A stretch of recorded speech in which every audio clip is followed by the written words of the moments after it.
In 1767, in a brewery in Leeds, England, a Presbyterian minister named Joseph Priestley leaned over a vat of fermenting beer. Above the liquid hovered an invisible gas, carbon dioxide, and Priestley wondered what would happen if he trapped it in water. He suspended a bowl of water over the vat, and within minutes the liquid absorbed the gas, turning sharp and prickling on the tongue. He had invented artificial soda water. In 1772, he published a pamphlet describing the method, and the scientific world took notice. Priestley believed the fizzing water might cure scurvy, and the British Admiralty tested it aboard ships bound for the South Seas.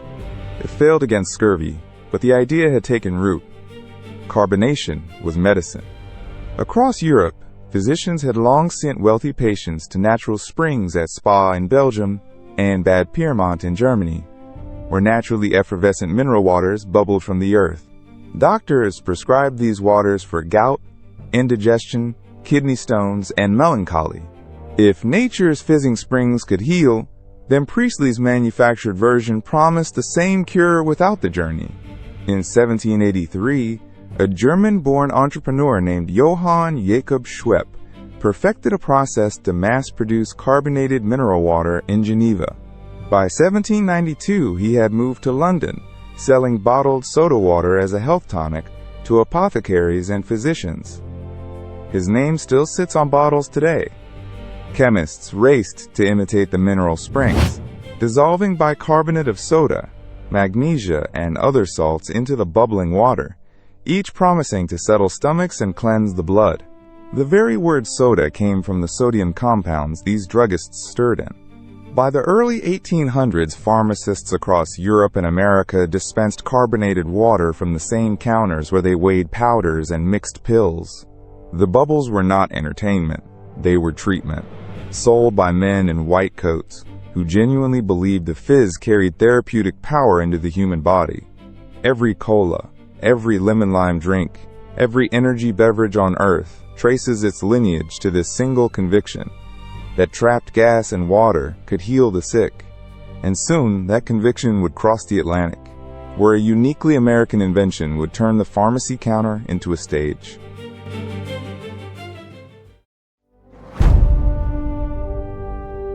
By the 1830s, American pharmacists had begun installing elaborate machines behind their counters, gleaming towers of marble, brass, and polished mahogany that dispensed carbonated water on demand. These were soda fountains, and they transformed a drugstore from a place of illness into a place of pleasure. In 1832, John Matthews of New York patented an apparatus that mixed sulfuric acid with marble chips to generate carbon dioxide on an industrial scale. His machines carbonated water for druggists across the country. But plain fizzing water was bitter medicine, so pharmacists began adding sweet-flavored syrups to mask the taste. Ginger, sarsaparilla, vanilla, lemon, birch, and wild cherry poured from ornate spigots. Each flavor still carried a medicinal claim. Sarsaparilla supposedly purified the blood. Ginger settled the stomach. The counter became a theater, and the man mixing the drinks was called a soda jerk, named for the jerking motion he used to pull the syrup lever. Crowds gathered to watch him work, and the fountain became a social center in every American town. By the 1860s, temperance movements swept the nation, condemning alcohol, and the soda fountain offered a respectable alternative, a place where men and women could gather without whiskey or beer. Fountains grew grander, some stretching 30 feet, topped with statues, mirrors, and imported Italian marble. Pharmacists competed to invent signature drinks, guarding their syrup recipes like treasure. Many concoctions were pitched as brain tonics, nerve stimulants, and digestive aids, blurring the line between refreshment and remedy. Phosphates, made with acid and mineral salts, were sold to restore energy. Iron tonics promised to strengthen the weak. The customer sipping a bubbling glass believed he was improving his health while enjoying a sweet, cold treat. By the 1880s, thousands of these fountains operated across the United States, and a new generation of pharmacists dreamed of bottling their signature blend and selling it far beyond a single counter. In drugstores from Waco, Texas to Atlanta, Georgia, chemists bent over their mixing tables, combining exotic ingredients in search of the perfect tonic. Two of them, working just 1 year apart, were about to create the drinks that would conquer the world.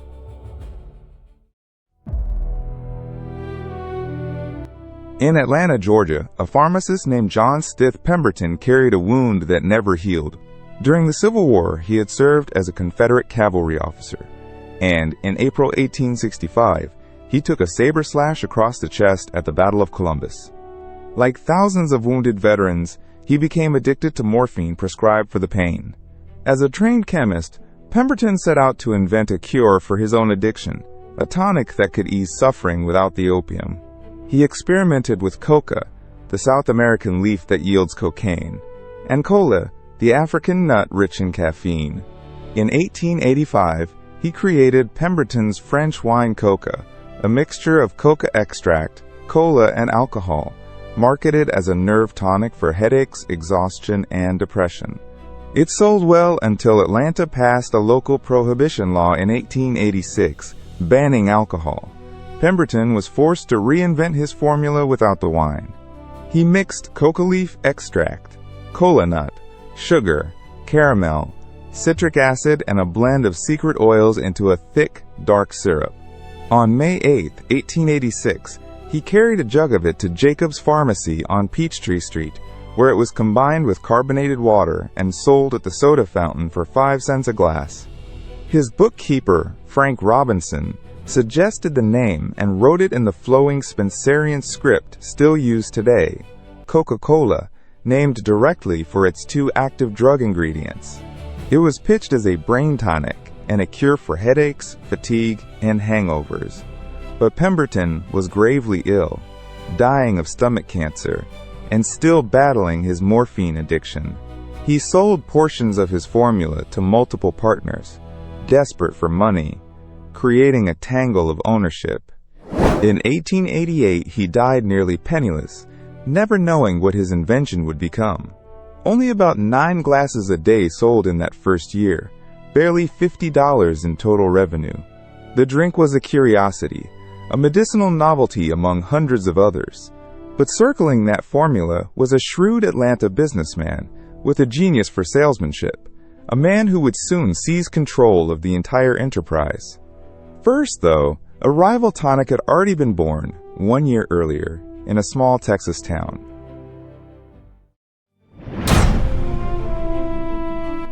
The year was 1885, and the place was Waco, Texas, a booming frontier town on the Brazos River. At Morrison's Old Corner drugstore, a young pharmacist named Charles Alderton worked the soda fountain, mixing syrups and carbonated water for the town's residents. Alderton was English trained, a careful chemist who loved the smell of the fruit syrups that filled the store. He began experimenting, blending a mixture of 23 flavors into a single distinctive syrup, a taste unlike the familiar sarsaparilla or ginger. He tested his creation on customers, and they came back asking for it again, calling for a shot of the drink he had invented. This predated Coca-Cola by a full year, making it the oldest major soft drink in America. The store's owner, Wade Morrison, gave the drink its name, Dr Pepper, though the origin of that name remains a mystery debated to this day.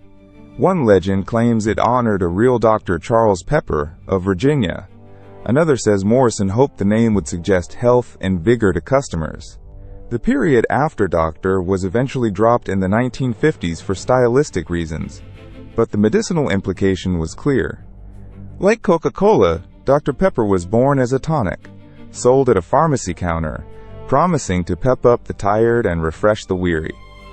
As demand outgrew the single fountain, Alderton had no interest in business, so Morrison partnered with a beverage chemist named Robert Lazenby to produce the syrup on a larger scale. In 1891, they formed the Artesian Manufacturing and Bottling Company to package and distribute the drink beyond Waco. The exact formula, those 23 flavors, was locked away as a closely guarded secret, a tradition that would define the entire industry. Rivalry over secret recipes became the culture of American soda, each brand claiming a mysterious, irreplaceable taste that no competitor could copy. Dr Pepper made its national debut at the 1904 World's Fair in St. Louis, the same fair that introduced ice cream cones and hot dogs to millions. But while the Texas original spread slowly, its Atlanta rival was about to explode, transformed by one relentless salesman who understood that the real product was not medicine at all.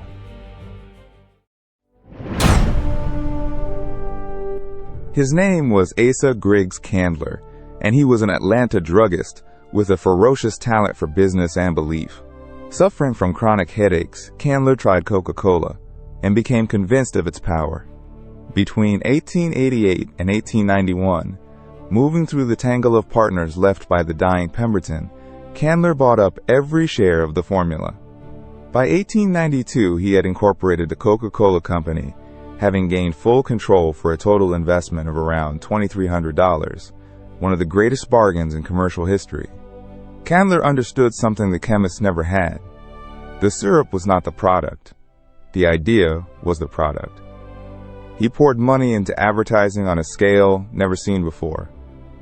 He printed the Coca-Cola name on calendars, clocks, serving trays, matchbooks, notepads, and painted signs on barns and buildings across America. He distributed coupons for a free glass of Coca-Cola, the first coupon campaign in history, handing out free taste to hook new customers. He plastered the flowing red script everywhere, until it became the most recognized trademark in the country. Candler still marketed the drink as a tonic, a cure for headache and exhaustion, but he was quietly building something larger, a habit disguised as a remedy. Yet danger loomed over the coca leaf. As the 20th century began, public fear of cocaine surged, and newspapers stoked panic about the drug. Candler responded by stripping the active cocaine from the formula, refining the coca extract until only trace, inactive amounts remained by around 1903, while keeping the caffeine from the cola nut, the true stimulant that kept people coming back. The medicine was gone, but the craving stayed. Coca-Cola was no longer a cure for anything. It was pure refreshment, pure marketing, pure habit, sold at 5 cents a glass to millions. By 1895, Candler proudly announced that Coca-Cola was sold in every state and territory in the United States. His marketing machine had turned a failed nerve tonic into a national obsession. But there was still one barrier holding the drink captive to the soda fountain counter. To conquer the world, Coca-Cola had to escape the glass at the pharmacy and travel into homes, and that would require a revolution in bottling.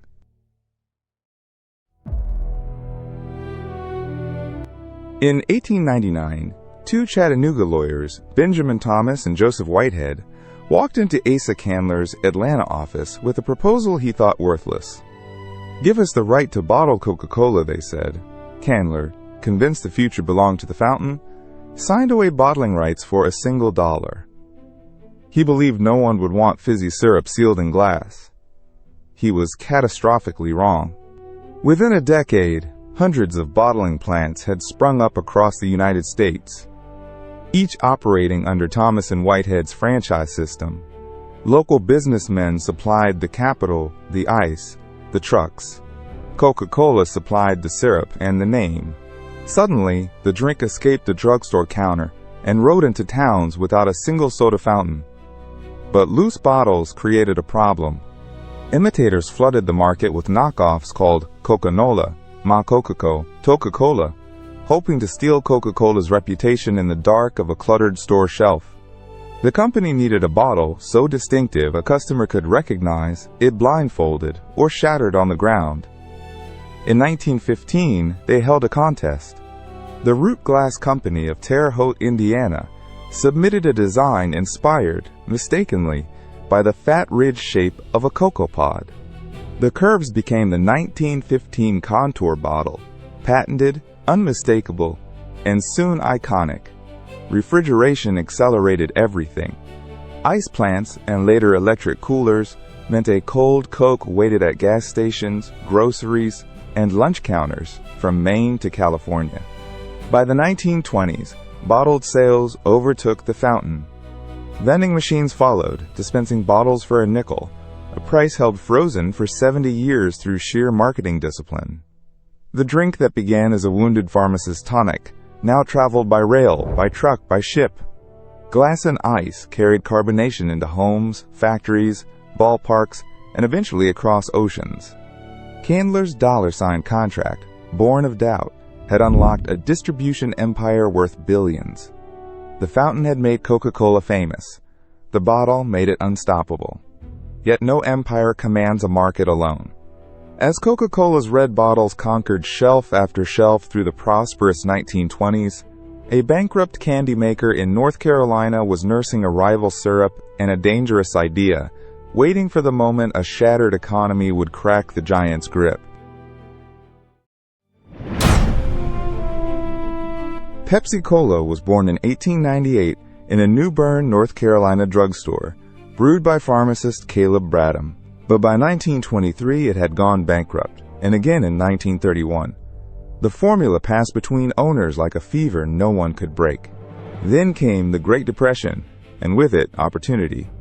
In 1934, Pepsi made a radical move. While Coca-Cola sold 6.5 ounces for a nickel, Pepsi sold 12 ounces for the same price. Twice the drink, same coin. For families counting pennies, the choice was obvious. A radio jingle sealed it. Pepsi-Cola hits the spot. 12 full ounces. That's a lot. It became one of the first advertising jingles broadcast nationwide, lodging in millions of heads. World War II reshaped the battlefield. Coca-Cola convinced the U.S. military that access to Coke was essential to soldier morale. The company won an exemption from wartime sugar rationing and built 64 bottling plants overseas, following American troops from North Africa to the Pacific.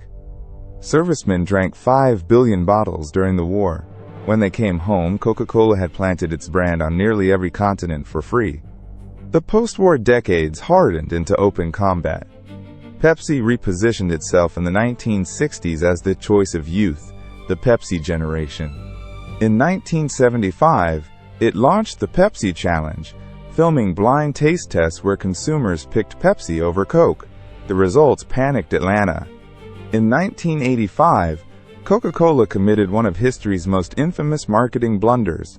It changed its 99-year-old formula, launching New Coke. Public fury was immediate and volcanic. Hotlines received tens of thousands of angry calls a day. Within 79 days, the company surrendered, bringing back Coca-Cola Classic. The stumble only deepened loyalty. By the century's end, both brands had become planetary symbols, their logos recognized in deserts, jungles, and cities that had never heard of Atlanta or New Bern. The war for market share had turned 2 pharmacy syrups into cultural forces, but victory carried a hidden cost. To win taste tests and cravings, both companies had leaned ever harder on one ingredient: sweetness, engineered and industrialized on a scale no 19th century chemist could have imagined, and a reckoning was brewing in the human body itself.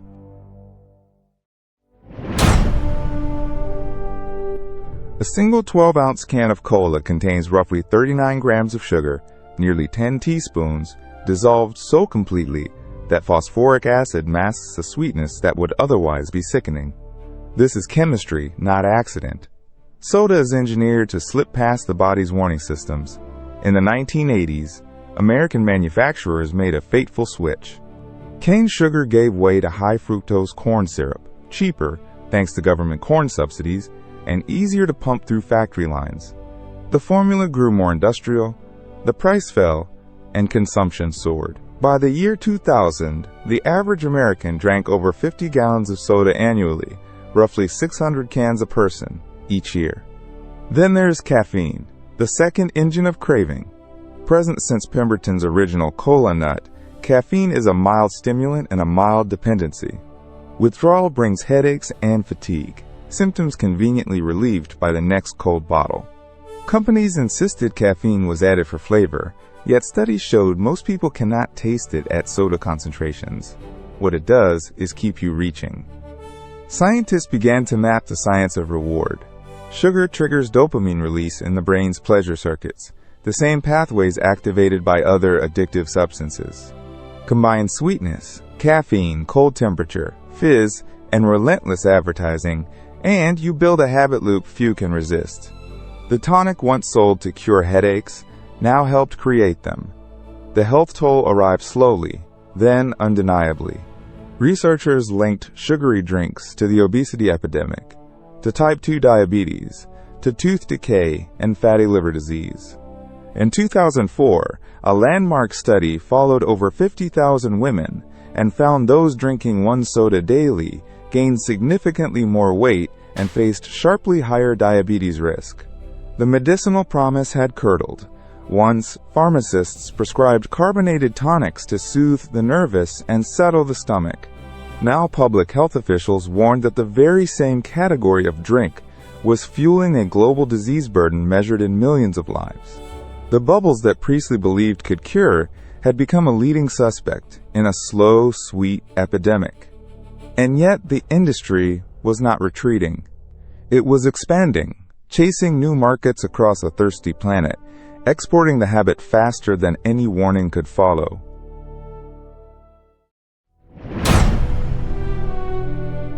Today, Coca-Cola is sold in more than 200 countries, more nations than belong to the United Nations. The company claims its products are consumed nearly 2 billion times every single day. In some remote villages, a bottle of Coke is easier to buy and cheaper than clean drinking water. The pharmacy syrup had become one of the most distributed objects on Earth. Global expansion accelerated after 1945 and never truly stopped. When the Berlin Wall fell in 1989, Coca-Cola trucks rolled east within days. When markets opened in China and India, both giants raced in, adapting flavors, sponsoring festivals, painting shop fronts red and blue in cities their founders never dreamed of. The Diet era brought new chemistry. Tab arrived in 1963, Diet Coke in 1982, both promising the pleasure without the sugar, sweetened by aspartame and later other artificial compounds. Sales climbed among consumers frightened of calories yet unwilling to quit the habit. The craving remained, only the ingredient list changed. But the reckoning caught up. In 2014, Mexico, one of the world's heaviest soda-consuming nations, imposed a tax on sugary drinks. Consumption measurably fell. Britain followed with a sugar levy in 2018, forcing manufacturers to reformulate. Cities from Berkeley to Philadelphia added their own taxes. Warning labels appeared on cans in Chile and beyond, black stop signs cautioning, high in sugar. Governments now treat soda the way earlier generations treated tobacco, as a public health hazard to be regulated, taxed, and labeled. The industry responded by diversifying, buying water brands, juices, sports drinks, and teas, hedging against the decline of the drink that built it. And so we arrive at the strange arc of this story. It began with Joseph Priestley, trapping bubbles in water, with doctors prescribing fizz as medicine, with wounded pharmacists in Atlanta and Waco mixing tonics behind marble counters. It passed through bottles and jingles, wars and taste tests, dopamine and corn syrup, until a nerve remedy became a daily ritual for billions. From a drugstore cure meant to heal, humanity built an appetite it now struggles to control. A pharmacy cure became the world's habit.